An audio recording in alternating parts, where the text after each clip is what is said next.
अस्सलाम वालेकुम guys. Welcome to the moods of मलाइकास। तो आज मेरा मूड था बायोलॉजी के इंपॉर्टेंट टॉपिक्स अपलोड करने का।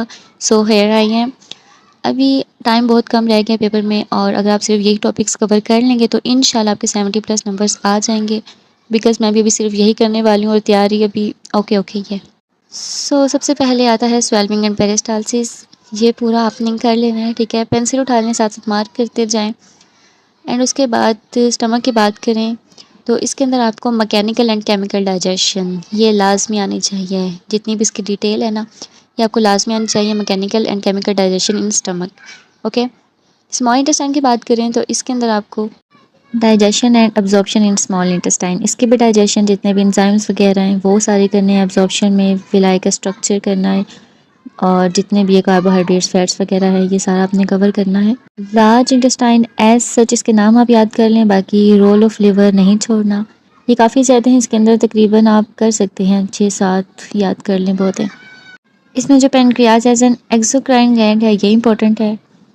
और अगर हम सेकंड चैप्टर की बात करें ब्लड सर्कुलेटरी सिस्टम, से पहले तो हार्ट का स्ट्रक्चर, इसके चैम्बर्स, इसकी वॉल्स, यानी जो कुछ है हार्ट के स्ट्रक्चर में ये करना है। वैसे मोस्टली इस चैप्टर के अंदर ना तकरीबन सारा कुछ ही इंपॉर्टेंट है, लेकिन अगर फिर भी सिलेक्टिव टॉपिक्स की बात करें तो इसके बाद अब आता है ये जो फ़्लो है हार्ट का, ठीक है। ब्लड का जो फ़्लो है ना, वो ये कहाँ से स्टार्ट होता है, कहाँ पे एंड होता है, ये पूरा फ़्लो चार्ट आपने याद करना है। उसके बाद जो फेसेस हैं, फेजेस में एमसीक्यूज़ के बेस पे और इसके जो भी शॉर्ट क्वेश्चन के तौर पे कंडक्टिंग सिस्टम ऑफ हार्ट, ये लॉन्ग के लिए भी, शॉर्ट के लिए भी, कंसेप्चुअल के लिए भी, सारा कुछ। एंड उसके बाद ईसीजी, इसके यूजेस, इसका प्रिंसिपल, इसके ग्राफ, कौन सा कहाँ पे है, कौन सा क्या रिप्रेजेंट करता है, ये सारा इस पेज के अंदर। ये पहली 2 सर्कुलेशंस आपने करनी है, सिस्टमेटिक एंड पल्मोनरी। एंड यहाँ पर आपने एंजियोग्राफी करनी है। एंड इसका जो लास्ट टॉपिक है लिम्फेटिक सिस्टम ऑफ मैन, ये आपने पूरा करना है, शॉर्ट के लिहाज से भी एंड लॉन्ग के लिहाज से भी। बायो में तो ज़्यादातर रटे ही चलती हैं एंड एमसीक्यूज़ के लिए कंसेप्ट हो जाते हैं। बाकी एमसीक्यूज़ आपने पूरी बुक के करने हैं। उसके अलावा अगर चैप्टर नंबर 3 की बात करें, इसमें मैकेनिज़्म ऑफ वेंटिलेशन, इसमें जो इंस्पायरेशन और एक्सपायरेशन का डिफरेंस होता है वो आपने करना है। लंग्स के स्ट्रक्चर को देख लेना। उसके बाद transport of gases, specially air जो कार्बन डाइऑक्साइड की है, ठीक है, वो लाजमी कर लेनी है। ये डायग्राम लाजमी करनी है। एंड उसके बाद हीमोग्लोबिन एंड मायोग्लोबिन, इन दोनों का डिफरेंस करना है। एंड लास्ट में नमूनिया एंड टीबी, ये दोनों करना है। और इस चैप्टर को भी यहाँ पर एंड करते हैं। इसके बाद अगर चैप्टर नंबर 4 की बात करें, मेन जो चीज़ है वो किडनी की डायग्राम है, ये तो लाजमी करनी है। एंड रिलेशन आप रीड कर लेना। वैसे करना अगर सारा ही है ना, इंपॉर्टेंट टॉपिक्स की बात हो रही है तो स्ट्रक्चर ऑफ नेफ्रॉन, ठीक है। एंड उसके बाद ये जो यूरिन फॉर्मेशन है, ब्लड सर्कुलेशन है, यहाँ पर जो मैकेनिज़्म है यूरिन कंसंट्रेशन का, वो इसके तो जो ये काउंटर करंट मल्टीप्लायर मैकेनिज़्म है ना, ये इसका कंसेप्ट लेना है, ठीक है। इस चैप्टर में और डायलिसिस करनी है। ये दोनों जो हैं इसका डिफरेंस भी आ सकता है और कोई एक एक्सप्लेन करने के लिए भी आ सकती है। यूनिट नंबर 5 में आपने स्ट्रक्चर ऑफ न्यूरॉन करने हैं, इसके जो टाइप्स हैं वो करनी है, ठीक है। इन तीनों का स्ट्रक्चर आपको आना चाहिए, ये पूछ सकते हैं। उसके बाद इनका जो फंक्शन है हर चीज़ का, ये आपको बेसिक आइडिया होना चाहिए। एंड नर्व इम्पल्स, ये बहुत इंपॉर्टेंट है। रिफ्लेक्स आर्क नॉर्मली है, ठीक है।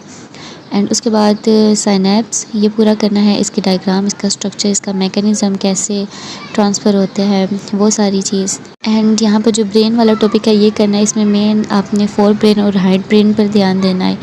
एंड उसके बाद ये आपने पीएनएस करना है, ठीक है। इसके अंदर जो जो चीज़ें आ रही हैं वो सारी सोमैटिक नर्वस सिस्टम, एंड बाकी ये जो 2 हैं वो, एंड जो रिसेप्टर्स हैं, ठीक है, सेंसरी हैं या स्किन रिसेप्टर्स हैं, जो भी रिसेप्टर्स हैं इनमें से कंसेप्चुअल क्वेश्चन आ सकते हैं या सीधा सीधा भी पूछ सकते हैं, तो इसको नहीं छोड़ना। इफ़ेक्ट्स करने हैं ड्रग्स के। एंड बस यहाँ इसके लिए भी ये बहुत है।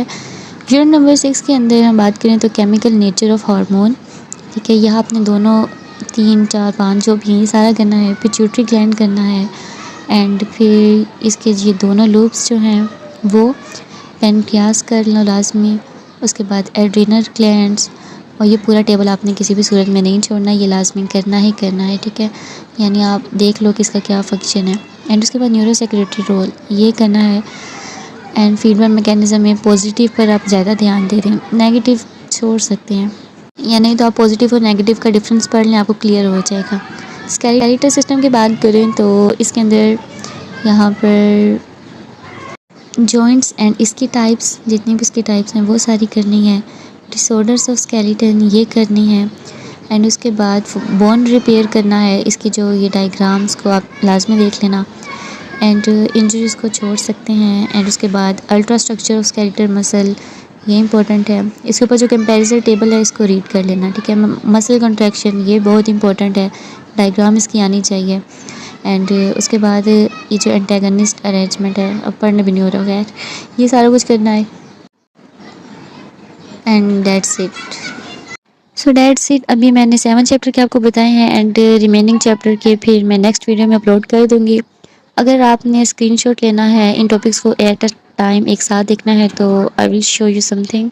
आप ना इसका ऐसे स्क्रीनशॉट ले सकते हैं, ठीक है। ऐसे मैंने बना के रखा था कि साथ साथ जो टॉपिक्स हो रहे हैं वो फिर टिक कर दो। इसमें कुछ हुए हैं अभी बाकी रिमेनिंग है तो वो करने हैं। आप इसका स्क्रीनशॉट ले लो, आपके पास आके हो। इसके अंदर कुछ टॉपिक्स हैं जो नहीं हैं बिकॉज़ ये वाले सारे ज़्यादा मेन इंपॉर्टेंट है। एंड अगर आपको ऐसी यूज़फुल वीडियोस चाहिए तो चैनल को सब्सक्राइब करें, वीडियो लाइक करें, कमेंट करें ताकि मुझे आइडिया हो कि आगे किस तरह की वीडियो आपको चाहिए और मैं किस तरह की पोस्ट करूँ, ठीक है। सो मिलती हूँ मैं आपसे नेक्स्ट वीडियो में इंशाल्लाह सेकंड पार्ट के साथ। तो तब तक बेस्ट ऑफ लक, अपने पेपर की तैयारी करें एंड दुआ में याद रखें। अल्लाह हाफिज़।